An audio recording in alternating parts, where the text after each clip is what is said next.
Fala rapaziada, primeiramente me apresentar, meu nome é Gianluca, sou um corintiano nato, desde que eu me entendo por gente, tenho 21 anos, é, sou corintiano graças ao meu pai, né, que sempre me influenciou, graças a Deus, a ser corintiano, e já fazia vídeo pro TikTok, né, sempre fiz vídeos desde 2022, eu fiz vídeo pro TikTok, nunca postei, tipo assim, eu tenho os vídeos salvos aqui, fiz no modo privado, mas nunca postei porque, né, sempre tive vergonha.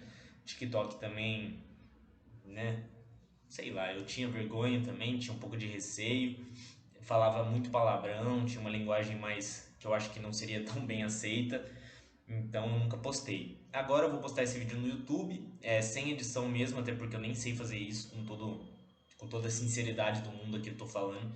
Eu nem sei editar vídeo, sou muito ruim com essas coisas, não sei nem colocar propaganda no YouTube, então nem isso eu vou fazer. Vou só soltar o vídeo e foda-se, tá ligado? Sem edição, sem corte, sem nada. Só eu falando, um desabafo aqui de um corintiano que eu acho que eu precisava falar dessa vez pro YouTube, porque no TikTok a gente só pode gravar vídeos de no máximo 10 minutos. Eu acho que para falar do Corinthians 10 minutos é muito pouco, certo? Eu tava fazendo vídeo até recentemente pro Corinthians, fiz vídeo pro Cássio na despedida dele. Mas o último jogo que eu me lembro que eu fiz, eu não, putz, eu acho que esse pá foi contra o Argentino Júnior fora de casa, aquele que o Corinthians perdeu de 1-0. Se eu não me engano foi esse, ou algum jogo em casa na Sul-Americana, sei lá. Era a época que já não tava, até tava tendo brasileiro, mas foi algum jogo da Sul-Americana, enfim. Mas vim falar um pouco sobre o jogo contra o Botafogo, né?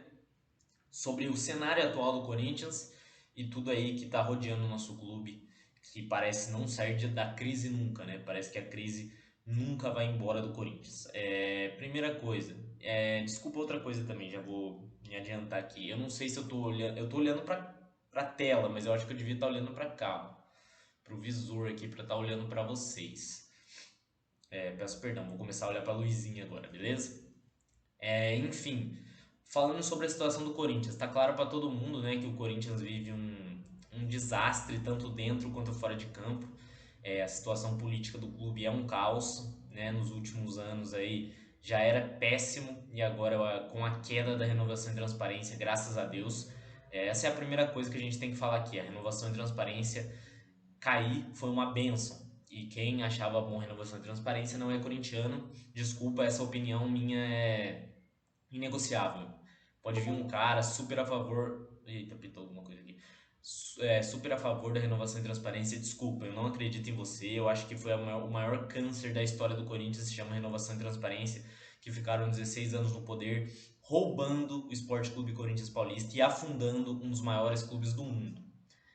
O Augusto Melo assumiu de forma limpa, na votação ganhou, e é óbvio que ele ia pegar um caos absurdo por tudo, toda a sujeira por trás desses 16 anos ia sobrar na cola dele.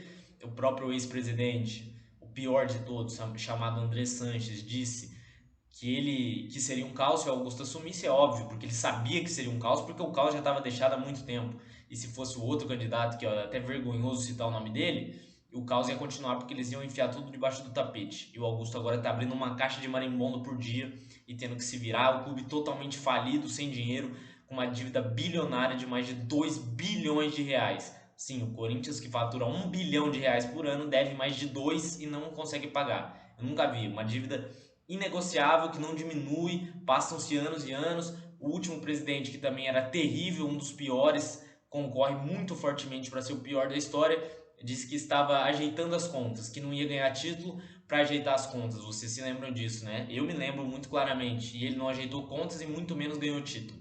E, para completar, só cai nessa historinha do Duílio, né? Quem é tonto mesmo, porque ele só assumiu esse discursinho aí de pôr o Corinthians no lugar no último ano, quando ele viu que já não ia ganhar bosta nenhuma. Aí ele assumiu esse discursinho de não quero ganhar título, quero ajeitar as contas, porque antes era com esse papinho de título e quase o Corinthians deu um título para ele ainda, que foi aquela Copa do Brasil contra o Flamengo, onde até mereceu, graças ao Vitor Pereira e ao elenco, mas perdeu nos pênaltis. Enfim, então era óbvio que o Augusto ia pegar um caos absurdo quando ele assumisse. Também acho que o Augusto tem seus erros. Não sou daqueles que defende o Augusto, que baba ovo, porque isso é o que mais tem. Tem muito baba-ovo do presidente por aí, que defende qualquer coisa que ele está fazendo. O que para mim é um grande erro também. Tudo bem você ser contra a inovação e transparência, eu também sou um crítico ferrenho, mas eu não vou apoiar tudo que o Augusto faz porque presidente é passageiro. Vão passar 1 milhão de presidentes no Corinthians, como já passaram, e eles vão embora. E não estão nem aí, como vocês viram os últimos aí.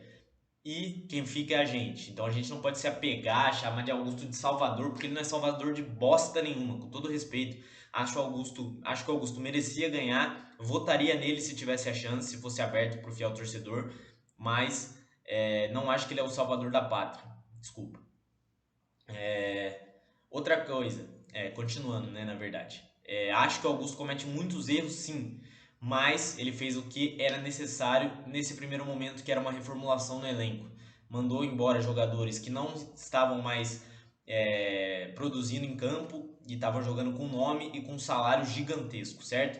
Exemplos de Gil, Juliano, o próprio Renato Augusto, que o Renato Augusto é um pouco diferente, ele não estava performando fisicamente, porque tecnicamente ele sempre foi diferenciado, o problema é que ele nunca estava disponível, né, para as partidas.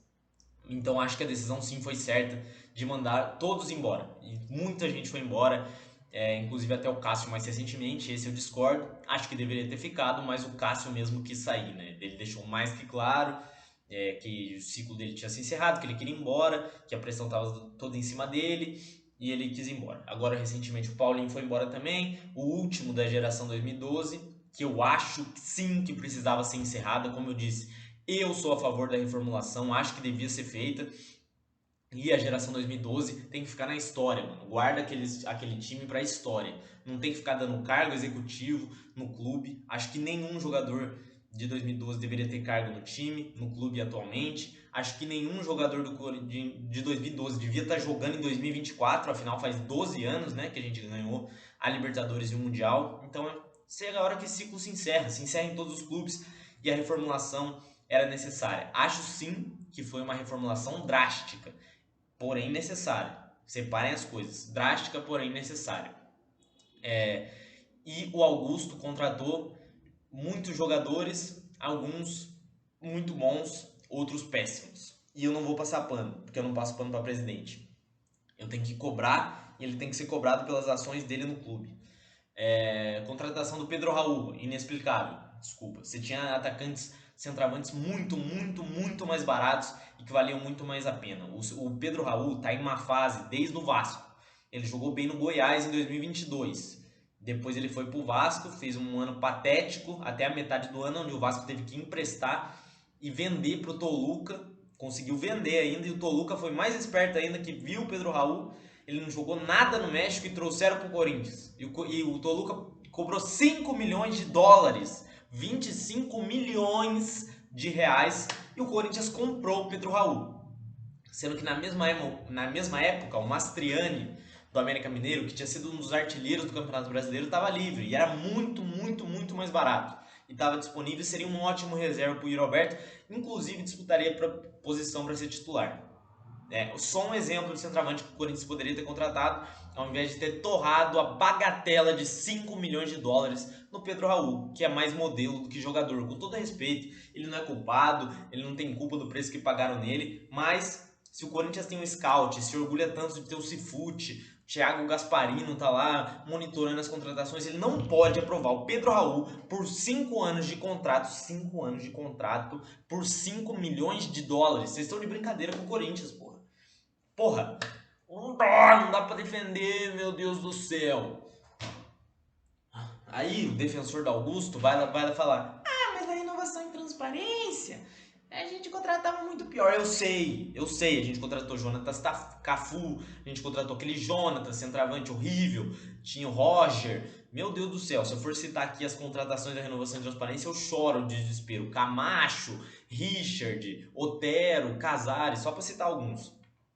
Então, eu não estou defendendo a renovação e transparência. Estou falando que nessa situação, Augusto errou feio no Pedro Raul. Não tem justificativa. Outro erro, Mateuzinho.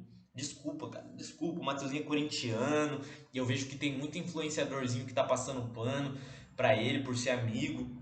né? Tem que ficar esperto com isso, porque não fala mal. Sempre vai falar do Mateuzinho, o Mateuzinho jogou mais ou menos, não apareceu. Não, a verdade é que ele jogou mal. A verdade é essa, tem que ser dito, porra. Ele tá jogando mal, ele é um lateral muito fraco tecnicamente. Tecnicamente não, acho que até tecnicamente ele tem futebol. Mas ele é muito fraco defensivamente, não marca ninguém, não marca ninguém. E ofensivamente ele também erra demais. Fez o gol pelo Corinthians lá contra o Nacional, muito bem, fiquei feliz pra caramba. Eu torço pra todos os jogadores. Todos que eu critico, eu torço porque eles estão no meu time. Ainda mais com um cara que se diz corintiano, fez um vídeo muito bonito lá quando chegou. Mas não dá, o cara é fraco. E o Corinthians pagou 4 milhões de euros no Mateuzinho, por 60%. O cara que fez esse negócio no Flamengo tá lá, tá chorando de rir agora, porque a gente fez isso, tirou o reserva do Flamengo, muitas vezes o terceiro reserva, por 4 milhões de euros. Pra quê? Pra ele ser reserva do Fagner. Porque o Fagner, eu não gosto do Fagner. Vamos separar as coisas. Eu torço pro Mateuzinho muito por isso também, porque eu não aguento mais o Fagner. E eu acho que boa parte da torcida também não aguenta. O Fagner não tem condição. Ele é um lateral que tá jogando muito mais com nome esses últimos anos. Em momento decisivo, pipoca, é pipoqueiro. Em jogo que o Corinthians tá perdendo, ele sai de campo, fingindo lesão. É pipoqueiro, é só você ver. O jogo que o Corinthians tá perdendo, sempre o Fagner dá um jeitinho de ser substituído. Agora tudo bem, ele machucou sério. Desejo boa recuperação. Mas só você ver os jogos recentes que o Corinthians perdeu, ele fingia que tava mal. Aí o Fagner nunca era substituído. Aí quando o Corinthians perde, tá perdendo, um jogo difícil, ele sai, ele dá um jeitinho de sair. Sem contar que, né, pênalti e Fagner são palavras, são antônimos, né? Pelo amor de Deus. Então eu torço pro Mateuzinho muito para ele ser titular no lugar do Fagner. É um moleque novo que poderia ser titular, mas a gente já viu que não vai ser. Desculpa, o Fagner com 38 anos jogando só com o nome é melhor que o Mateuzinho. E tá jogando melhor. O Mateuzinho contratado por 4 milhões de euros é reserva. Ah, mas o Fagner tem que renovar o contrato, então não. O Fagner tem que ir embora, final do ano. Mas o Corinthians vai precisar de um lateral titular, porque o Mateuzinho não dá. Desculpa, não dá pro Mateuzinho ser titular do Corinthians. Outro erro de contratação do Augusto. Agora, só para não. Ah, você tá falando mal, vou falar bem então. Para mim, o Augusto acertou. Contratação do Rodrigo Garro, achei boa. O Garro é um jogador diferente, um jogador que o Corinthians foi buscar lá no Tajeres, que é um time organizado da Argentina, que é muito difícil de liberar jogador, inclusive até deu rolo por causa disso. O Corinthians tem que pagar adiantado, um monte de coisa, muito pelo legado que a renovação e transparência deixou. Mas eu acho que o Augusto acertou. Assim como acertou no Félix Torres, apesar de ter sido caro. Não pagaria tão caro assim pelo zagueiro. De seleção equatoriana, inclusive foi convocado para a Copa América, vai desfalcar o Corinthians. Então eu acho um bom zagueiro. Acho que ele. O Félix Torres, ele é bom zagueiro. Ele é um zagueiro técnico, um zagueiro que antecipa bem. Não vejo esse bagre como muitos tentam pintar por aí. Só que ele é um zagueiro que não transmite muita confiança. Ele é um zagueiro que a qualquer momento desliga a chavinha da cabeça dele e ele faz cagada. Ele já fez várias vezes. Tipo assim, ele é bom zagueiro, mas tem hora que ele se perde, ele se desliga do jogo, parece. E bum, some. Cadê o futebol? Ele entra em pânico. Então, não dá tanto pra confiar assim. Mas apesar disso, acho que foi um acerto. Gostei da contratação. Então são só exemplos para você ver que o Augusto acertou e errou. E ele não é o principal culpado pela fase do Corinthians. Não é. É a renovação e transparência, são os grupos políticos anteriores que deixaram o Corinthians nessa situação de catástrofe. Porque o Corinthians saudável briga com o Flamengo. O Corinthians saudável seria igual ao Flamengo hoje, seria pau a pau, os dois melhores times do Brasil. Você vê, o Flamengo se organizou com bandeira de melo, fez uma gestão impecável desde 2013, reformulando o time, jogando com muito time ruim. Tipo assim, o Flamengo teve times horríveis nesse tempo, mas estava tudo preparado para agora eles estarem brilhando.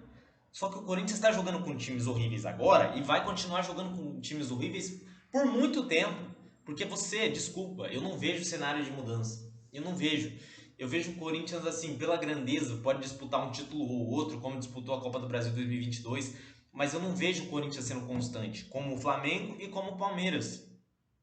Eu não vou nem citar o Atlético Mineiro, porque o Atlético tem problema de dívida altíssimo também, eu acho que é uma situação um pouco diferente. Agora, o Flamengo e o Palmeiras se ajeitaram financeiramente, estão tranquilo. A dívida do Flamengo esses dias era de menos de 100 milhões. 100 milhões de reais, era 70, 68, a nossa é de 2 bilhões, entendeu? É o clube mais endividado do país, que poderia estar brigando com o Flamengo aí por todos os títulos, porque é o único que tem essa capacidade, pela torcida que tem, pelo patrimônio, por tudo, pelo que arrecada, pelo que a torcida compra, pelo que a torcida vende. A torcida do Corinthians é a torcida mais consumista do Brasil, na minha opinião. Tudo que você propõe para ela, mesmo um cara fudido, um cara morto, ele consegue. Ele consegue comprar, ele dá um jeito, ele dá vida pelo Corinthians, a gente sabe. Lota o estádio toda vez, não importa o time, não importa a fase. A torcida tá lá colocando mais de 40 mil pessoas na Neoquímica Arena. Então, Augusto não é o principal culpado. Eu já deixei bem claro aqui, né? Se alguém ainda concordar, falar que eu tô criticando só o Augusto, tá de brincadeira. Mas ele teve seus acertos e erros. Por exemplo, mais um erro do Augusto é o que ele tá fazendo com a base. Eu sei que não é ele que coordena tudo, mas ele que nomeou as pessoas que coordenam lá. Desculpa, o que ele está fazendo é inexplicável. O Corinthians contrata 3 jogadores por dia na base, jogadores que não são utilizados nem no sub-20, nem no sub-17. Ontem, por exemplo, ou anteontem, o Corinthians jogou com o time reserva do sub-20. Não tinha 2 reforços. Acho que o Corinthians contratou uns 30 jogadores. 2 no time reserva. Um era titular, o outro era reserva. E o resto, um monte de jogador de qualidade técnica duvidosa, que quem tá lá dentro sabe e fala por aí, que o Corinthians está contratando mal. Esses dias mesmo, contratou um cara que só tem mais 6 meses de sub-20 e deu um contrato de 2 anos para ele. Tipo assim, não faz o menor sentido. E aí o diretor da base vem falar que contratou com base no Cifute, que foi tudo analisado. Conversa pra boi dormir. E também tem que ficar esperto com isso, porque a base é o patrimônio e é o que vem salvando o Corinthians financeiramente nos últimos tempos. Inclusive vai salvar esse ano de novo com o Wesley e muito provavelmente com o Bidon também. Então, são muitas coisas. É óbvio que a gente acorda atualmente nessa fase que está explodindo todas essas bombas, esperando qual vai ser a notícia ruim do dia. Todo dia tem uma catástrofe, um desastre. É laranja na negociação com a Vaidbet, é intermediário, aí sai o diretor jurídico, aí o diretor financeiro ameaça sair e tem que gravar um videozinho com o Augusto falando que tá tudo bem. Aí é o Rubão que vai embora, que o Rubão não devia nem estar no Corinthians, desculpa. Só pelo que ele fez em 2007, ele não merecia estar no Corinthians, nunca mais. Aí ele sai e briga com o Augusto. Nossa, mano. Aí o diretor jurídico pede pro Augusto mandar embora o braço direito dele, ele não manda. Aí o diretor jurídico vai embora, que é um cara que tem um currículo muito foda. E o Corinthians até agora não contratou outro. É a promessa de um diretor, de um gerente de futebol top, um executivo top. Vem Fabinho Soldado, que ninguém nunca ouviu falar. Espera, fã do Augusto, espera, eu vou falar do Fabinho Soldado.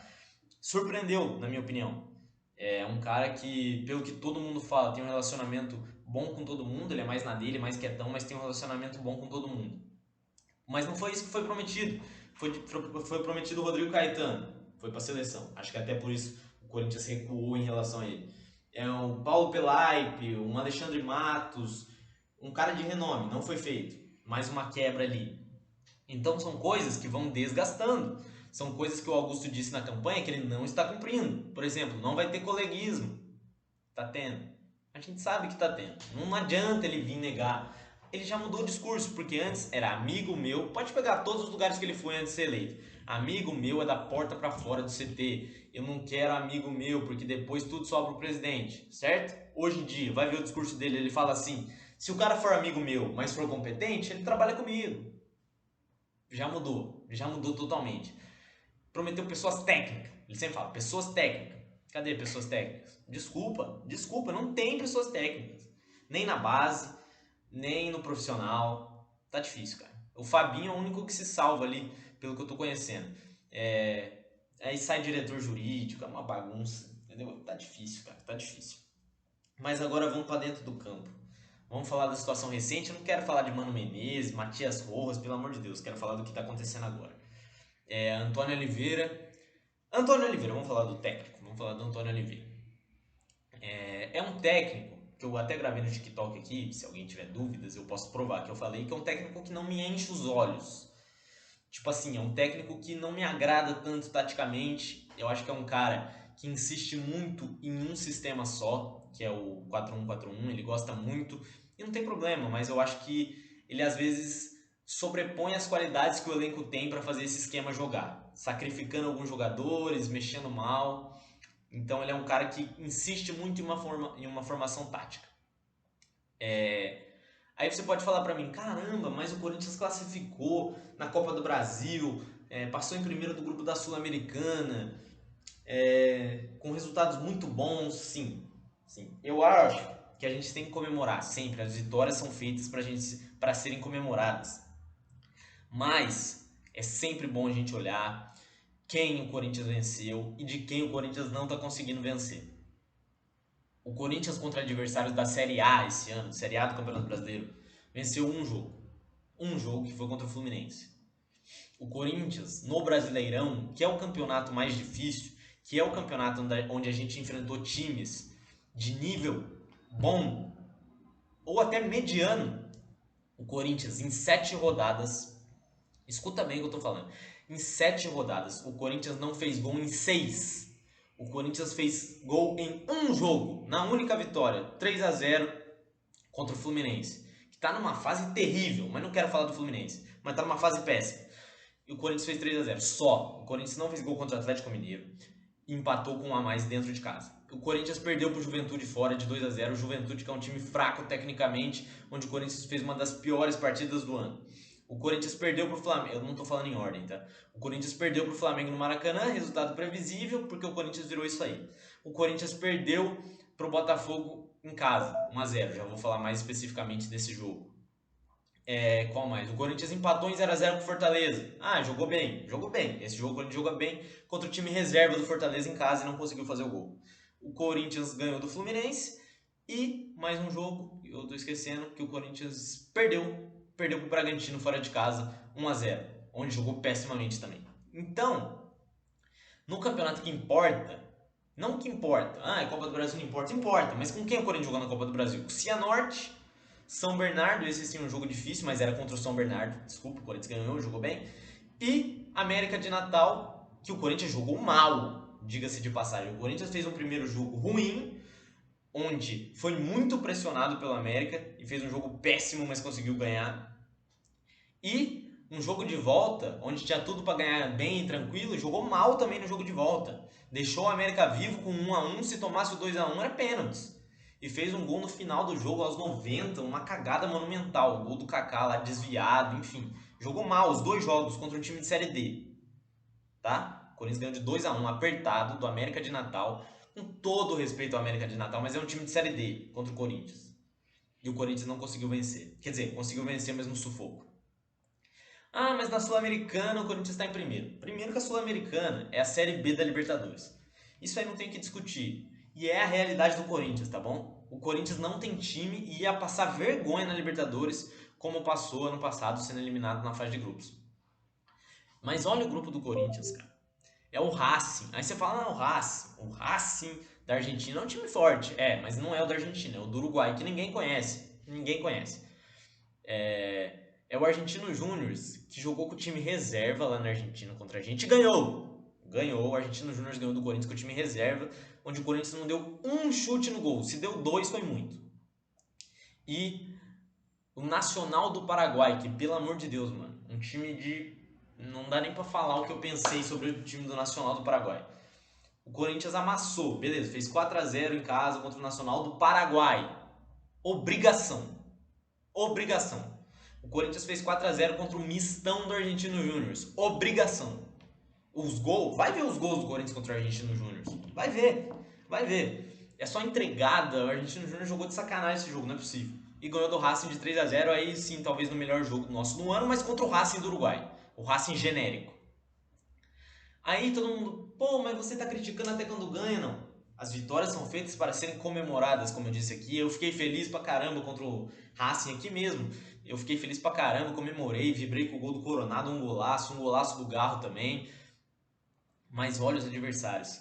Vocês acham que com esse time e com esse futebol que o Corinthians apresenta no Campeonato Brasileiro, porque a Sul-Americana e a Copa do Brasil vão se estreitar e vão ficar os melhores times. Vocês acham que o Corinthians tem condição? Até na Sul-Americana, que é um campeonato fraco, vocês acham que o Corinthians tem condição de ganhar o título com esse futebol contra adversário mais forte? Por exemplo, vou dar um exemplo, o Fortaleza está na Sul-Americana. Vou dar um exemplo, o Atlético Paranaense está na Sul-Americana. Você confia que o Corinthians ganha? Porque ano passado, na Sul-Americana semifinal, o Corinthians foi amassado pelo Fortaleza dentro e fora de casa. Conseguiu um empate milagroso em casa e foi amassado fora. Tomou um 2-0 que podia ter sido mais. Então, tipo, tem o Boca Juniors, tudo bem, o Corinthians dá uma sorte do cacete contra o Boca. Tipo assim, sorte entre aspas, né? Teve muita competência em todas as vezes que enfrentou. Mas você confia nesse time? Jogando o que tá jogando? O Corinthians é um time fraco, muito fraco. O Corinthians tem que chegar vivo nesses campeonatos até a janela abrir. Ah, mas na janela tem que contratar pelo menos uns dois. Tem que contratar pelo menos por baixo uns cinco.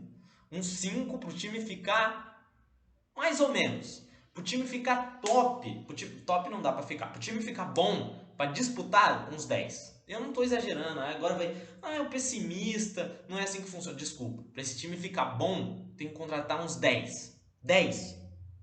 E uns 3 que chega para ser titular absoluto. Ah, mas não tem dinheiro. Desculpa, então vai cair. Então vai cair, porque o Corinthians está seguindo ano por ano a cartilha do rebaixamento. Esse ano já começou, já demitiu o técnico, já ficou fora das quartas do Paulista, que é uma vergonha absurda. Mais um ano. Já está em 7 rodadas. Fez 5 pontos no Campeonato Brasileiro. E só ganhou de time ridículo na Sul-Americana e na Copa do Brasil. Então tem que contratar. O Corinthians é um time ruim. Não dá pra se iludir com essas vitórias. Não dá, desculpa. Então, mais especificamente sobre o último jogo, o jogo contra o Botafogo. Vocês assistiram o jogo, né? Os corintianos aí, até quem não for eventualmente estiver assistindo esse vídeo. Eu vou falar por mim, a minha experiência assistindo o jogo, tá? Eu em nenhum momento acreditei que o Corinthians fosse ganhar do Botafogo. Deu pra ver. Se você assistiu o primeiro tempo, você vê. O Botafogo é um time que só tem touro no time. Um time muito forte fisicamente. Jogou com Marlon Freitas, Danilo Barbosa, Tietê, Luiz Henrique, Savarino e Júnior Santos na frente. Cuiabano, lateral direito, forte. Lateral esquerdo. O lateral direito deles, Deman Soares, forte também. O Bastos, aquele zagueirão, forte pra porra. Lucas Alter, forte. E o time do Corinthians é muito franzino, mano. Bidon, franzino.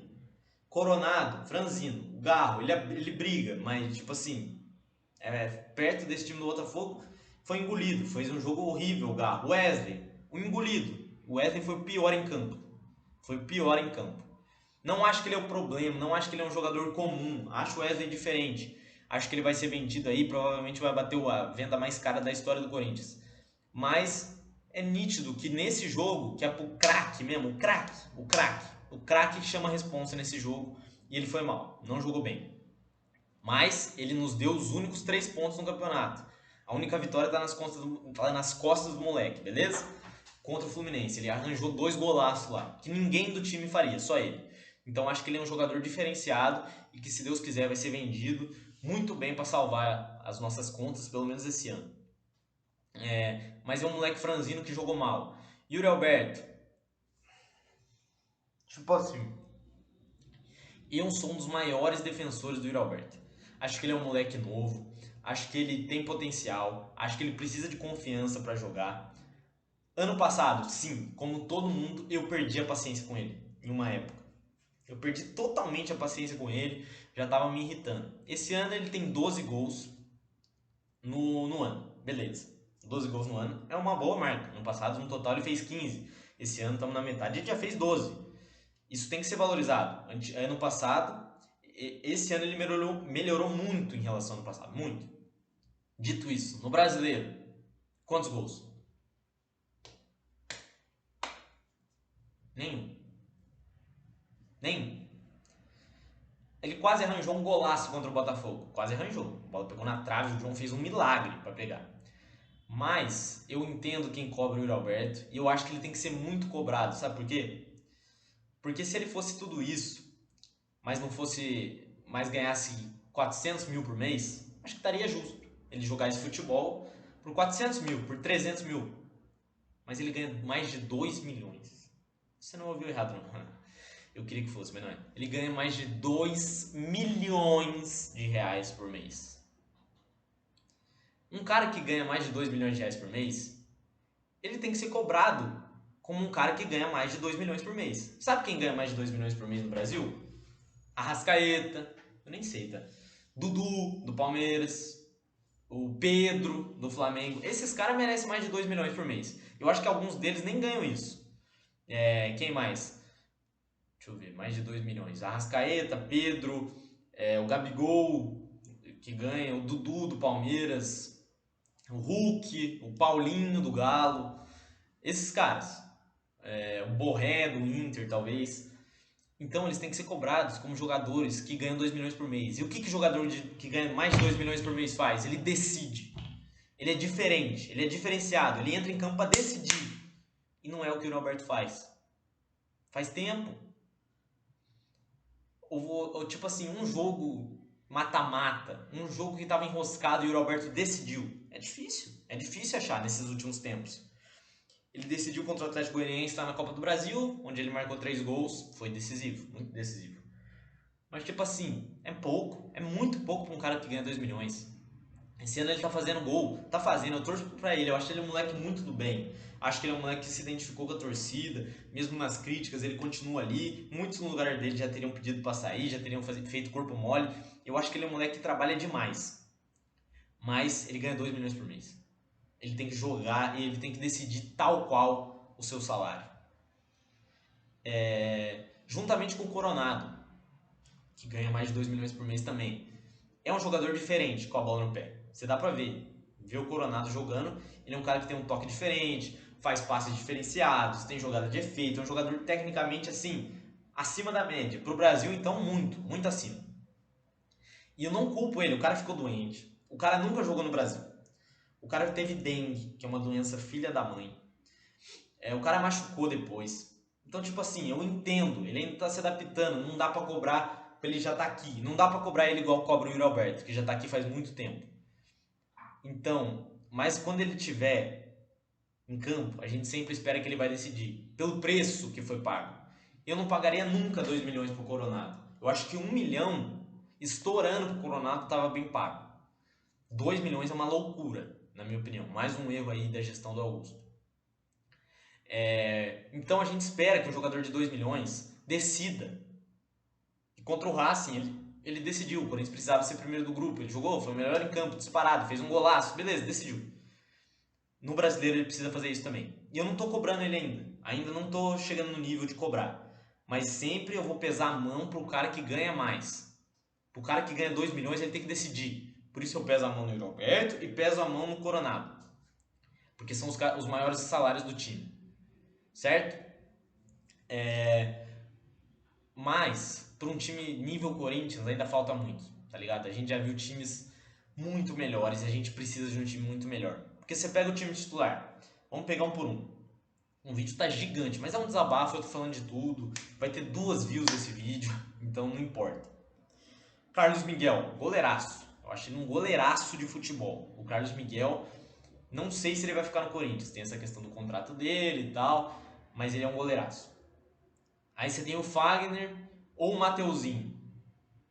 Tipo assim, o Fagner ainda dá conta.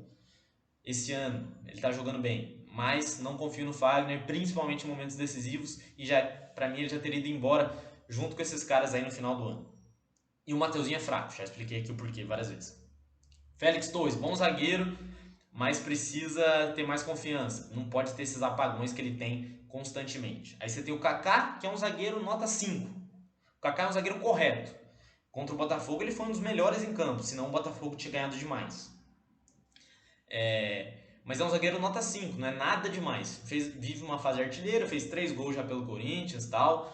Muito bom, muito legal, mas é um zagueiro nota 5. Gustavo Henrique, acho que é até um melhor zagueiro que o Kaká, mas perdeu a posição pra mim justamente, porque o Kaká estava jogando melhor, assumiu a posição do Gustavo Henrique, teve dengue, se machucou, então o Kaká assumiu a posição. Agora, com a ausência do Félix Torres, o Gustavo Henrique vai jogar, vamos ver como é que vai funcionar a dupla Kaká e Gustavo Henrique, tá? Lateral esquerdo, Hugo, não é jogador pro Corinthians, não é. Caralho, eu torço pro Hugo pra cacete, porque ele é um moleque simples, muito tímido, você deu pra ver. É um moleque puro, tipo assim, um cara muito puro. Não é moleque, né? É um homem. Só que ele começou péssimo. Ele começou e eu falei, meu Deus do céu, alguém me traz o Fábio Santos aposentado de volta. Alguém me traz o Matheus Bidu. Eu tive coragem, eu vou chegar perto, eu tive coragem de pedir o Matheus Bidu quando o Hugo tava mal. Pra você ver o tão mal que ele tava. Mas ele melhorou. Atualmente, ele é um dos jogadores mais regulares do Corinthians. Tipo assim, mas ele é nível Hugo. Ele é um jogador nota 6. Ele é um lateral nota 6. Hoje pra ele tá ótimo. Se ele continuar assim, pro nível dele tá bom. Mas pro nível do Corinthians, ter um lateral esquerdo nota 6... Tipo assim, a gente já teve Vladimir, tá ligado? A gente já teve Roberto Carlos, que nem jogou tudo isso. A gente já teve o Fábio Santos no auge, André Santos, que jogava pra cacete, o Kleber, que jogava muito. Então, tipo assim, né? Pro Corinthians é necessário mais. E a gente tem como reserva dele o Bidu, que eu nem considero, pelo amor de Deus. E o Palácios, que é um jogador que veio machucado. Não é possível. O cara jogou 45 minutos contra o São Bernardo, acho que na terceira rodada do Campeonato Paulista. E a gente tá em junho e ele não voltou ainda. É transição, é transição. O cara machuca a coxa, depois descobre que é o joelho, depois faz artroscopia, faz o sei lá o quê. E o cara tá na transição há 7 anos. Não tô nem considerando, porque eu nem vi o cara jogar. Não sei nem se ele é bom ou ruim.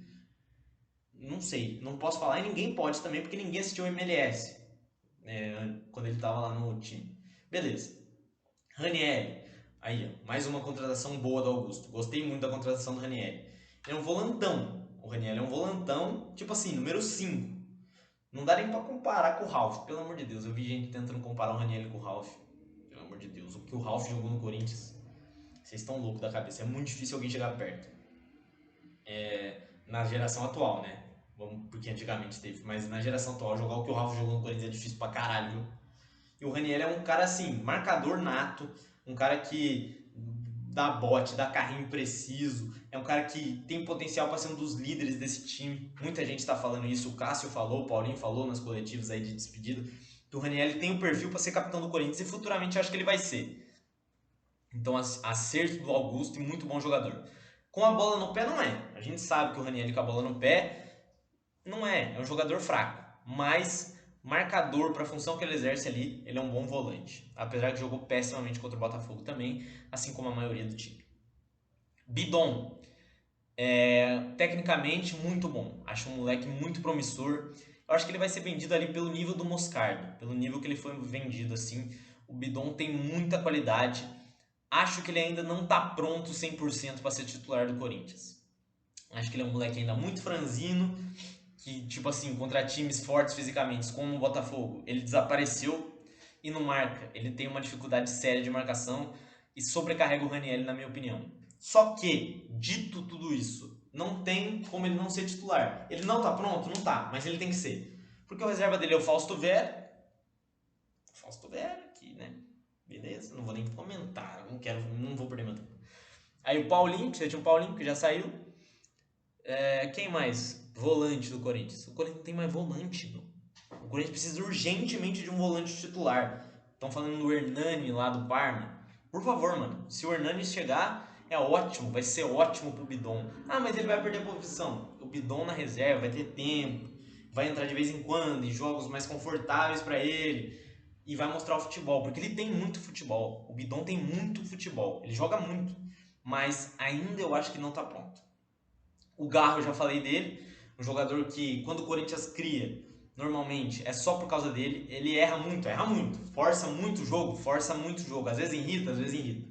Mas ele corre o campo inteiro. Ele é um argentino raiz mesmo, que tá sempre querendo vencer. Briga por todas as bolas, briga com o juiz, briga com o adversário. É um cara que tenta o diferente. Tanto é que quando acerta, dá certo. Porque o Corinthians só cria quando alguém tenta alguma coisa diferente. E o Rodrigo Garro é esse cara. Então confio no Garro. Acho que não teria dado a camisa 10 para ele. Acho que com a 16 seria melhor. Acho muita responsabilidade a 10 do Corinthians. Acho que ninguém desse elenco merecia a camisa 10. Deixaria ela ali esperando algum cara. Mas o Garro eu acho bom. Eu acho que ele tem que ser titular. Assim como o Coronado, já falei. Beleza. O Wesley é o único cara que tenta alguma coisa diferente. Tem que ser titular, vai ser vendido aí, vai ser a maior venda da história do Corinthians. Acho um moleque muito bom, moleque marrento, vai pra cima, tem um estilo irreverente de jogar. Ainda tem que melhorar um pouquinho na tomada de decisão. Ele melhorou muito esse ano na tomada de decisão, mas ainda tem que melhorar um pouquinho mais. E às vezes ele exagera um pouquinho no drible, eu entendo que ele se empolga, um moleque novo, deu o primeiro drible, já quer dar o segundo, mas ele tem que pensar um pouquinho mais. Mas vai ser vendido em breve aí pra Europa e tomara que brilhe por lá. E o Yuri Alberto eu também já falei, mas o reserva do Yuri Alberto é o Pedro Raul, né? Então, tipo assim, não dá. Só que o banco do Corinthians é desesperador, mano. Quem você tem no banco? Mosquito ainda é a solução do Corinthians. Ah, mas ele salvou a gente em 2020, irmão. Faz 4 anos já, mano. O Mosquito não pode ser opção, porra. Nada contra o Mosquito, pelo amor de Deus. Eu acho que ele é até esforçado, mas não dá pra ele ser esperança. Você olha pro banco, tem Mosquito. Você olha pro outro, tem Pedro Raul. Você quer morrer, porra. Você quer morrer. Você tem o Pedro Henrique, do Internacional, que eu, tipo assim, não consegui definir ainda o Pedro Henrique, ele tá machucado agora. Mas eu acho que ele é um cara que tem até uma qualidade. Eu acho que para reserva do Corinthians dá para ele ser reserva, nada mais que isso. Titular, acho loucura. Aí você tem quem mais no banco? Você tem os moleques da base, você tem Giovani, que desculpa, não é nada demais Giovani. Você tem o Biro, que pelo amor de Deus, eu não sei como esse moleque conseguiu ser seleção de base esse tempo inteiro. Não sei, com todo respeito. Sempre que entrou, não acrescentou nada. E você tem quem mais? O Romero. O Romero ainda é a solução do Corinthians. Tipo assim, o Romero é ídolo do Corinthians? Eu acho que é, mano. Desses aí que estão no elenco, talvez ele seja um dos mais. Não, com certeza, né? É o artilheiro da arena e tudo. É um cara que sempre se entregou em campo. Mas não dá, mano. Não dá pro Corinthians depender do Romero, gente. O Romero sempre foi fraco tecnicamente. Ele é um cara que corre, se esforça, come a grama, entende o que é o Corinthians e tudo isso, a gente sabe. Mas não dá mais. Tipo assim, chega de Romero. Chega. Ele não pode ser solução. Ele foi, tipo assim, solução em 2017, quando ele jogou bem no Brasileiro. Foi campeão. Foi campeão em 2018. Foi campeão em 2019. 2019 acho que não. 2018 só. Mas, tipo assim, deu de Romero, tá ligado? Eu não quero nem falar muito porque eu gosto. Tipo assim, eu gostei já do Romero pelo que ele jogou. Mas hoje, quando ele entra, me dá desespero, mano. Da gente ter que depender dele. Eu acho que nem pra reserva. Ele pode ser reserva, mas tipo, ele ganha bem pra ser reserva. Não dá pra esperar muito dele. Não dá. Enfim, fora isso, né? A gente perdeu nosso maior ídolo, que tava louco pra ir embora, e eu entendo. Eu entendo que ia sobrar tudo pra ele. Paulinho também foi embora, acho que era necessário. Dentro de campo já não tava acrescentando mais nada. Mas é isso aí, se o Corinthians não melhorar, esse ano vai ser o ano da quebra. Por tudo isso que eu falei desde o começo do vídeo, tá bom? 42 minutos de vídeo, uma loucura. Eu vou postar mesmo assim. Espero que se alguém estiver vendo esse vídeo e tiver coragem de estar vendo até aqui, deixa o like aí, se inscreve. Sou muito youtuber, né? Não entendo nada, mas tipo assim, eu só queria falar mesmo. E tem em algum lugar esse vídeo pra se um dia eu quiser assistir, lembrar do que eu falei, tá aqui no vídeo. Tomara que o Corinthians se ajeite aí, vai se ajeitando. Se eu sentir vontade de falar algumas coisas, eu volto. E torço muito, mano. Eu sou torcedor fanático, doente. Fico mal quando o Corinthians perde. Mas, falando tudo isso aqui em busca da melhora, espero que o Augusto melhore. Espero que o Antônio Oliveira melhore. Torço para todos eles enquanto eles estiverem no Corinthians, tá bom? Vai, Corinthians, dê o like, se inscreve aí. Valeu pela audiência, se é que teve. Mas é só um desabafo de um corintiano que quer o melhor pro time, que não aguenta mais o que tá acontecendo nesses últimos anos, tá bom? E que quer que o clube volte a ser protagonista. Valeu? Vai, Corinthians, e a nós. Abraço.